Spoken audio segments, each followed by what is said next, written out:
பெரியதோர் நமச்சிவாயம் ஆதியந்தமானதும் 6,200 தேவரன்றுரைத்த மந்திரம் சுரியதோர் எழுத்தை உன்னி சொல்வேன் சிவவாக்கியம் தோஷ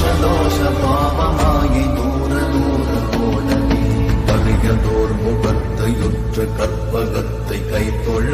தலைகள் நூற்கண் ஞானமும் கருத்தில் வந்துதிக்கவே பெரிய பேர்கள் சிறிய பேர்கள் கற்றுணர்ந்த பேரெல்லாம் பேயனாகி மோதிடும் பிழை பொறுக்க வேண்டும். ஓம் நமச்சிவாய ஓம் நமச்சிவாய ஓம் நமச்சிவாய ஓம் நமச்சிவாய ஓம் நமச்சிவாய ஓம் நமச்சிவாய ஓம் நமச்சிவாய ஓம் நமச்சிவாய ஆனவஞ்செழுத்துளே அண்டமும் அகண்டமும் ஆனவஞ்செழுத்துளே ஆதியான மூவரும் ஆனவஞ்செழுத்து